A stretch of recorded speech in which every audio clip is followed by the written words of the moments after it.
para sa mundo. So naisipan kong i-vlog kasi ang dami kong nakikita mga tambay.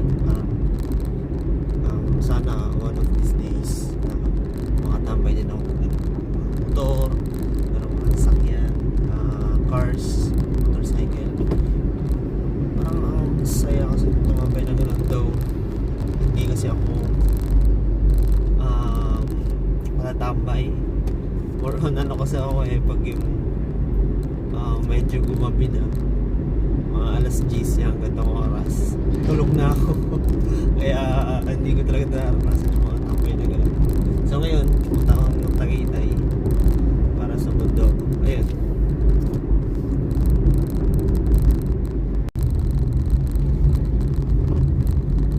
Dito pala ako dadaan sa Gentry. Kasi mga ganitong oras baka kasi traffic dun sa Aguinaldo. So mag-gaan na lang ako. Gentry sa may Bayleaf, Amadeo. Doon ako dadaan. Kasi yun, gandang oras ang tayo pa rin sasakyan. Eh hindi lalo na dun sa Aguinaldo Highway. Mas marami dun. Though mas malayo, feeling ko mas malayo kasi iikot pa ako. Pero mas okay na yun kasi kesa may traffic.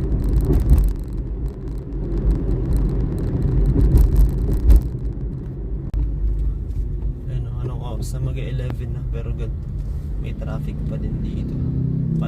Dito sa palabas ng Pascam puntang pa Gentry.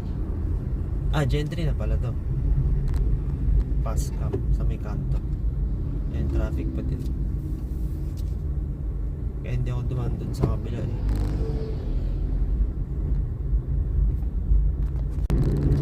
Hindi ako makapagpabilis ng takbo kasi hindi ko kabisado yung daan. I mean, kabisado ko yung daan, yung baka kasi may mga butas. Tagal ko na kasi hindi dumaan dito. Alam nyo naman, pag ayan, kagaya nyan, ayan pag maatagal na umuulan, yung mga daan, lalo na yung mga hindi concrete, yung mga asfalto, nagkakaroon ng butas. Pero ang hirap ng ganun, hindi mo makapansin pag mabilis yung takbo.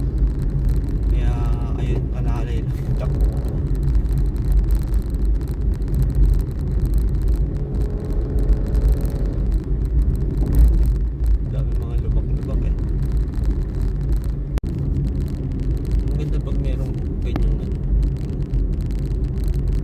Sa gitna kitang-kita yun.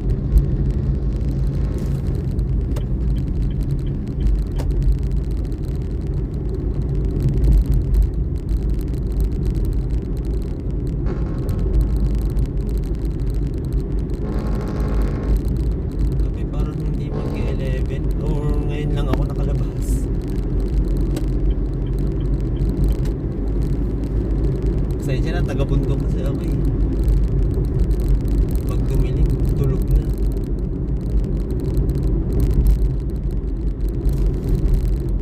Ayun, dahil pa rin tao sa labas. Steak.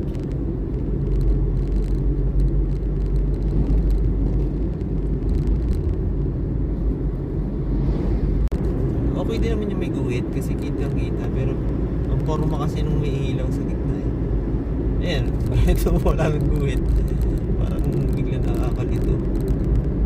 Kung hindi ka sanay sa daan, makamali ka ng linya. Nakakapait mo na lang.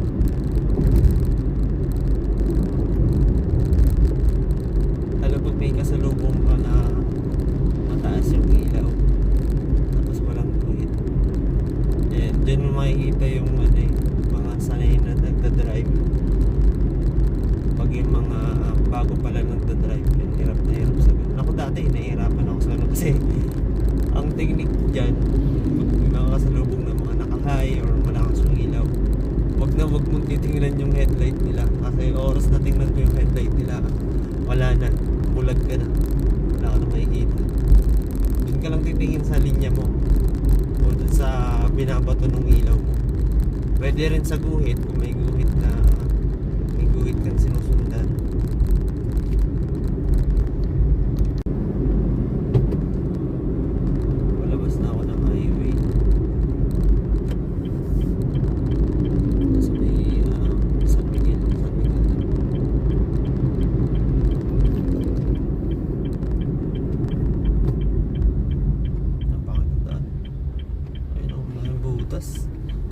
talaga pag yung ano yung galing sa mahabang ulan.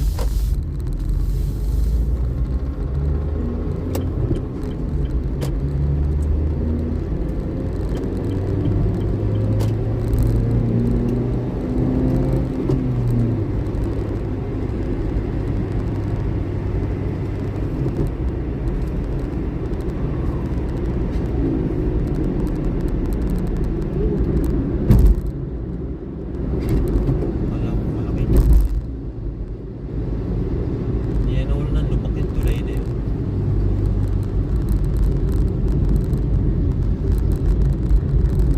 Ayun, dito ako dadaan. So mag-u-turn ako dito. Tapos papasok ako dun sa may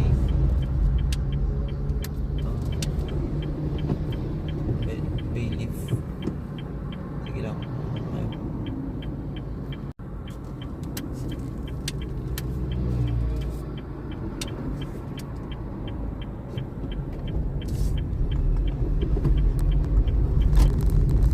Ayun, dito sa may SNR pala. Ito yung shortcut na ang layo. Long cut. Shortcut siya, malayo, pero mas mabilis ka makakarating. Kasi wala masyadong traffic. Unlike kung sa highway dadaan, ang haba kasi ng traffic doon. Medyo mabigat yung Aguinaldo Highway.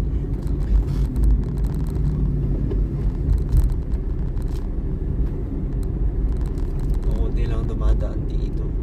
Tignan naman malakas yung ilaw ko.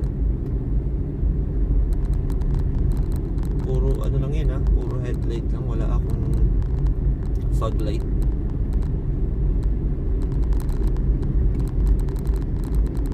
Malakas ang ilaw ko, no?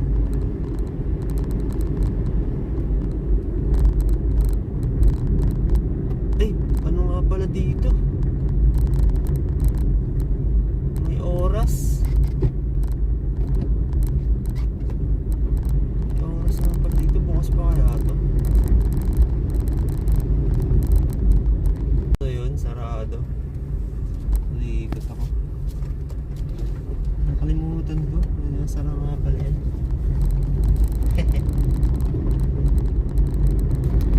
So yung highway na ulit ako. Mag-u-turn na lang ulit ako dito. Mag-u-turn sa mga dito.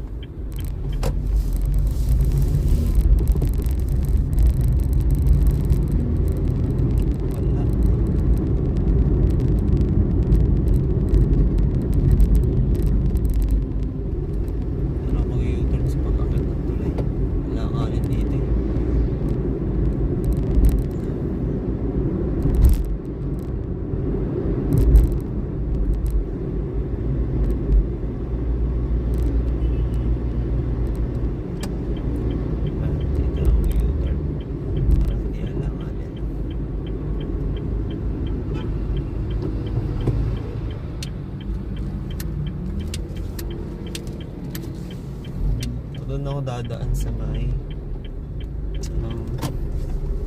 kalagpas na ako.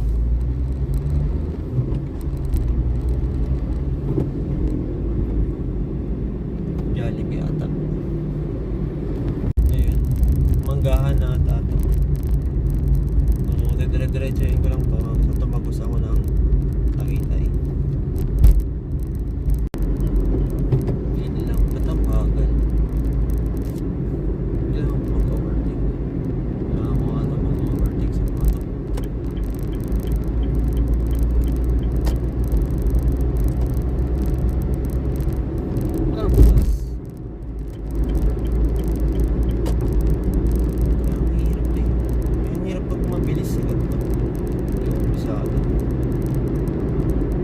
Kabisado yung mga butas ng daan. Kaya tama nga na lang 60.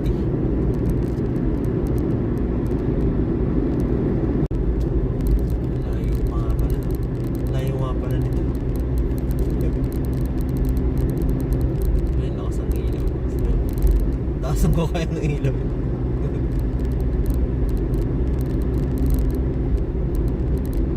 Layo pa pala.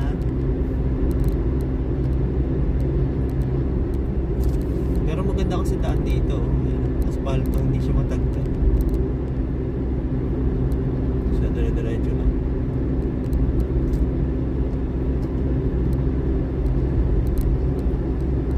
Yan, concrete. Ayun o, matagtag pag concrete. Pero pag asfalto, wala, smooth. Parang may slicks. Nako, uulan pa ata. Naglinis pa naman ako kanina, tas nag-wax. Tapos uulan. Saklap.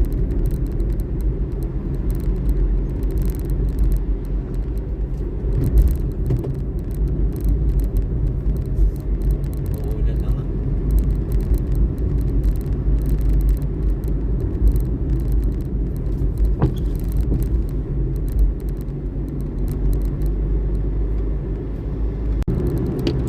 Ayun nga, umuulan na. Pero sana hindi na lumakas. Parang ambot-ambot lang na rin. Para hindi masyado magdudumi sa sasakyan. Pero kada punta ko naman dito, parang ganyan eh. Umaambon-ambon or umuulan. Or hamog ba yan? Amadeo na pala to. So, lapit na akong makabis sa may Mahogany. Tayo, Mahogany Drive.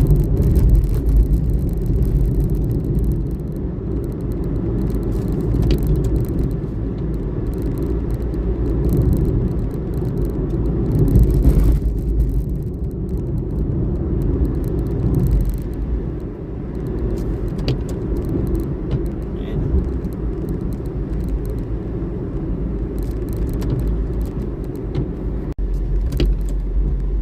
Pag meron akong sasakyan na sinusundan or nasa unan, parang mabagal yung takbo ko eh. Pero pag ako lang, solo ko lang, hindi ko naman malayan yung bilis. Pero pag ganyan merong nasa unahan, parang nakokontrol yung speed.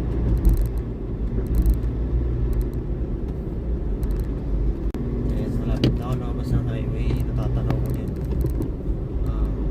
Yung mga building dun sa Summit Ridge yata yan.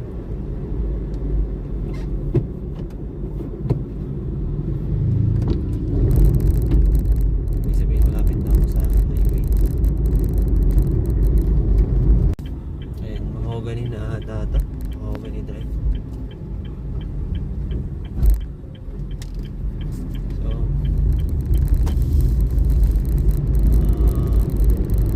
dito ko dadaan, tapos mag-u-turn ako doon sa may bago mag-Bulalo Point.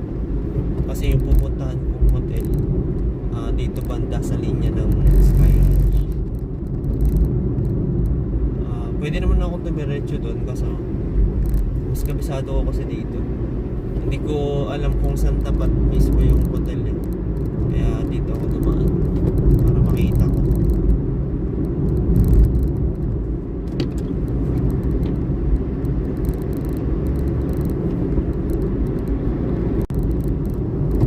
Ayan, dito ako left turn. Ito yung pupuntang Sky Ranch.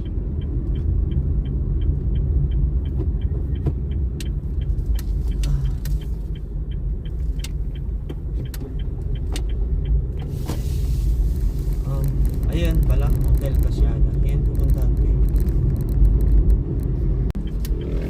So, ito yung pupuntahan ko, Hotel Casiana.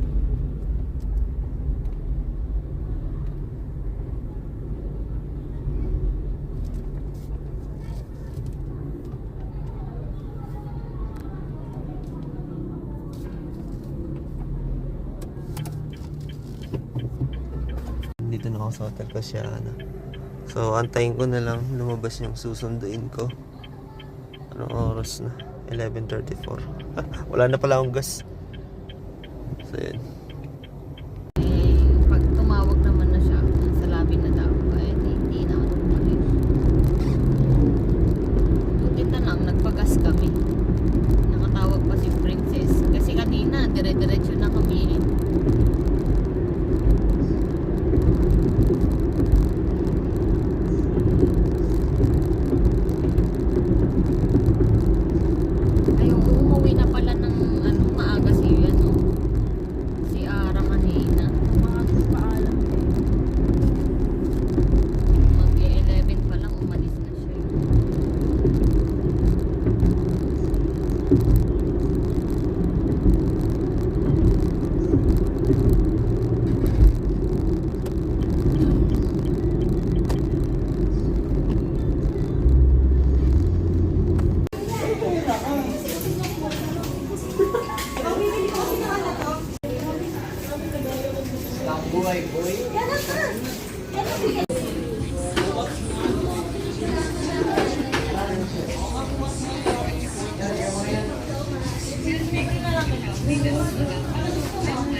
Kinarwash ko pa man din to kanina. Ayun o. Ang dumi. Kinarwash ko pa kanina. Ba't may pulubi dito?